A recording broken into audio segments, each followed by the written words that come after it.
Good day, viewers. Please sit back, relax, and enjoy the news today. Please feel free to share what you think and feel.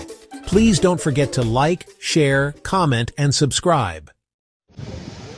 Wacabanga ukuthi ngomnyaka nje 1 year konke okwenzakeleyo lapha okwenza ngiyakwazi ukuthi iplant leyo inje yi-40 million. Development ye-dam, ye-accommodation, lama-ofisi ngisho ukuhlanganisa konke lokulungisa kwendlela imali esidlekile lapha ngizwa bekhuluma ukuthi yedlula 70 million. Kulabantu abafika 250 abathole i-permanent employment. Lapha saqalisa umsebenzi mhla ka-18 December, sasebenza right through Christmas ukuze khonokho elikubonayo kwenzakala. Abantu abezulu Lithium ngiyabakhola sibili ngomsebenzi abawenzileyo ngenxa ukuthi sebelethe intuthuko kulindawo eyayilabantu abahluphekayo kudala. Ngomnyaka ophelileyo ngoMay kwakuthatha 2 hours ukuthi usuke lapho uyofika eTarget. Ngathesa ugijima nge-30 minutes. Njalo ngaphezu kwakhonokho sebekhuluma ukuthi abakade bekhuluma bathi sebezafaka ithara ezasuka lapha isiyabhobokela eKareni eMbembeni. Kuyinto enhle kakhulu. Okunye ngalitshela khona ukuthi idamu lelana esiliyakhayo kumchaho, i-capacity yedamu leliyana yi-1.8 million cubic meters, but amanzi azasebenza lapha eplant yi-0.5 of a million cube. So kule balance e-1.3 million cubic meters yamanzi abasebethembise abantu besigaba ukuthi bazabafakela i-irrigation. Phela ngawusuka lapho ukhangele phansi ku-south kulomhlaba sibili lapho ovudileyo kakhulu. Kule potential enkulu yokufaka ama-pivots nge-irrigation ukuthi abantu labo besigaba labo batholela intuthuko. Singabani intuthuko abazayithola nge-employment nange-development yokhona, kodwa intuthuko abazazenzela bona nge-irrigation.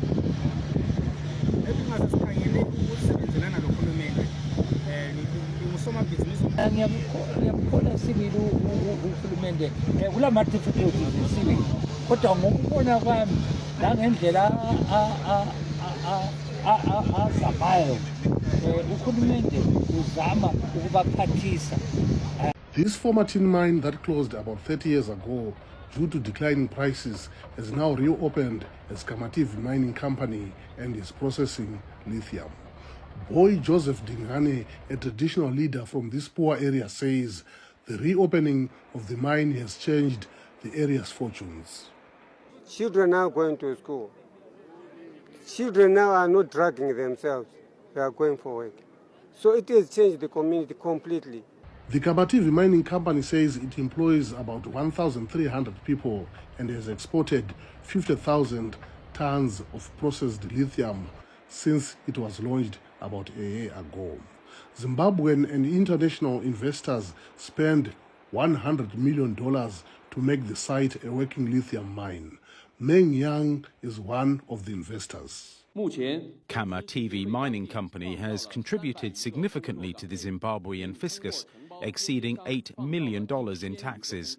With the completion of Phase 2 imminent, we expect this project to create more employment opportunities and increase our tax contributions towards the development of Zimbabwe. The cost for Phase 2 of the mining's development is $150 million. President Emmerson Mnangagwa hopes Zimbabwe will benefit from rising demand. Mnangagwa says his government will continue to enforce a ban on exporting raw lithium so that the country raises more revenue through the sale of processed lithium. We shall value add our resource for our economy and unlocking maximum benefits from our country's abundant mineral resource Government will therefore continue to support the drive by Kamativi Mining Company towards the processing of lithium ores into concentrates. Jemu said exports of processed lithium will increase in the coming years, and he believes mining will become $12 billion industry for Zimbabwe. Columbus Mavunga, VOA News, Kamativi, Zimbabwe.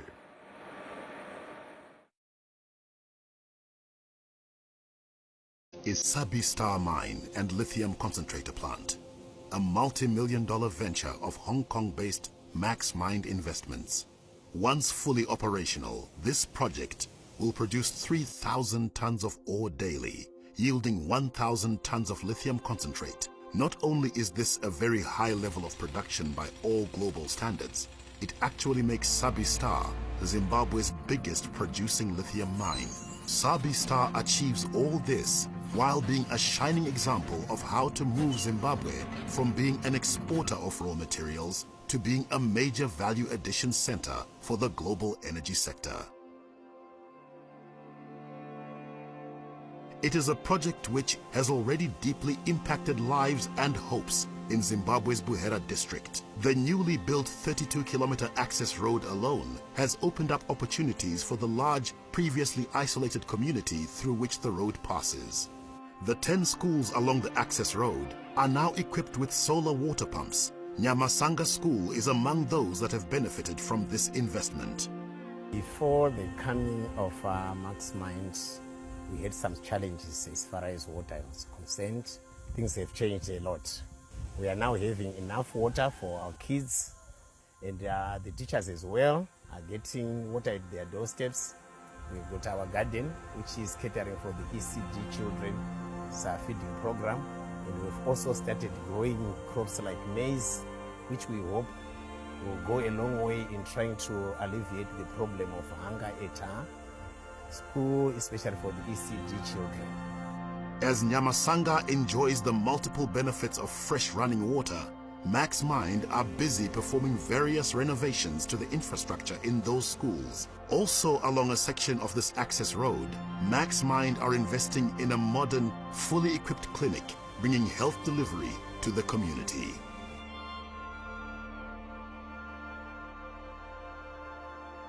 So when it came to relocation, we actually solicited what the villagers wanted, so that we considered that in our plan.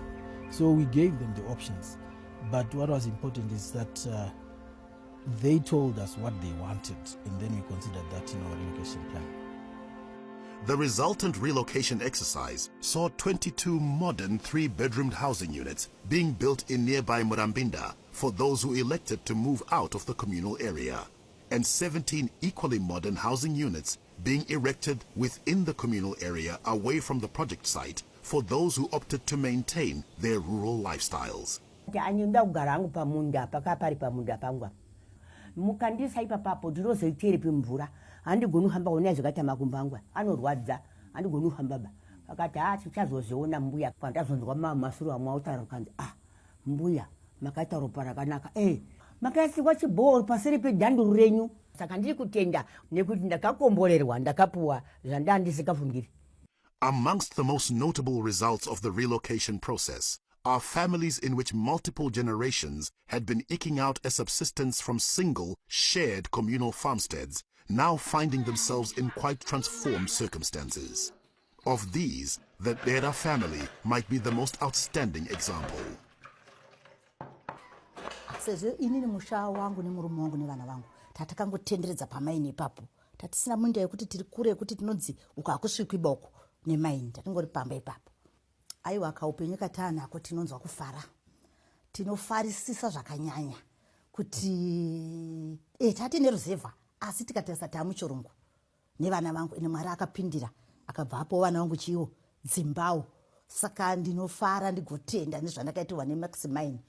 So, from a situation where mother, father and 2 adult sons and their families were occupying one family plot, the Sabi Star relocation exercise subsequently built 3 houses, one for the parents and one for each son, The father now works as a security officer at Sabi Star Mine, alongside his eldest son, who works as a geologist's assistant on the exact site where the original Dera homestead once stood.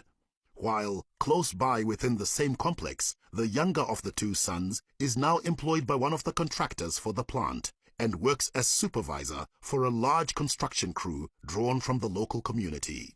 The most remarkable story of this relocation exercise might be one whose results are being enjoyed some 400 plus kilometers away from Buhera and Sabi Star Mine.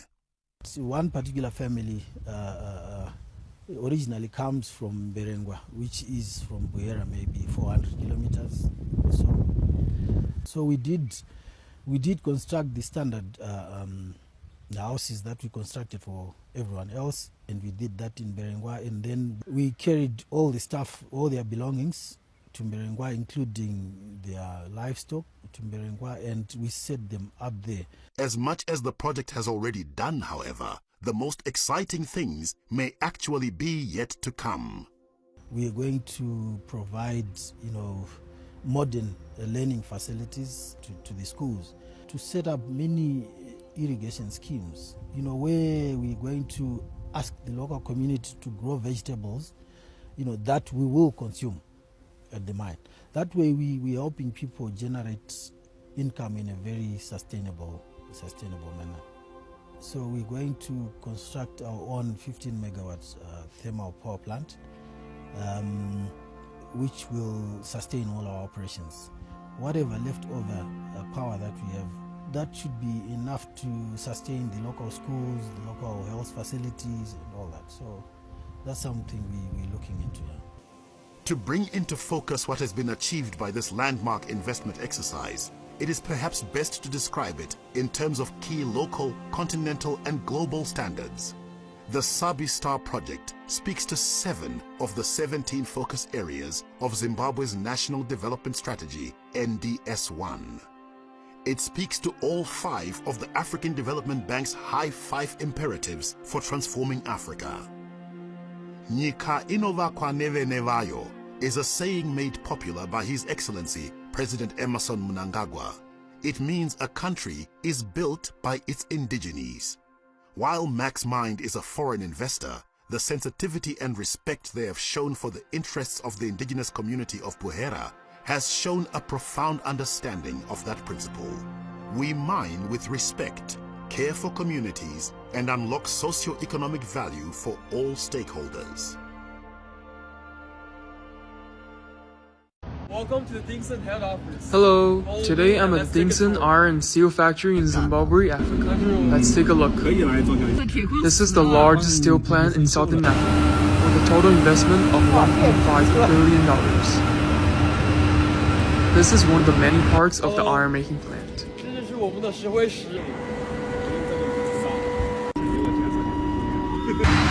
This is a tall blast furnace and is the core equipment for iron making.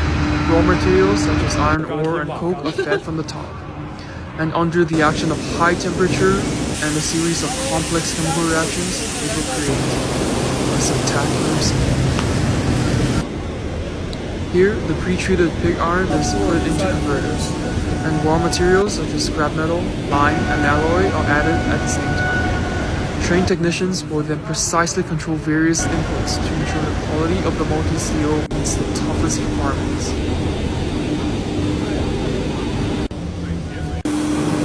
This is the rolling mill workshop.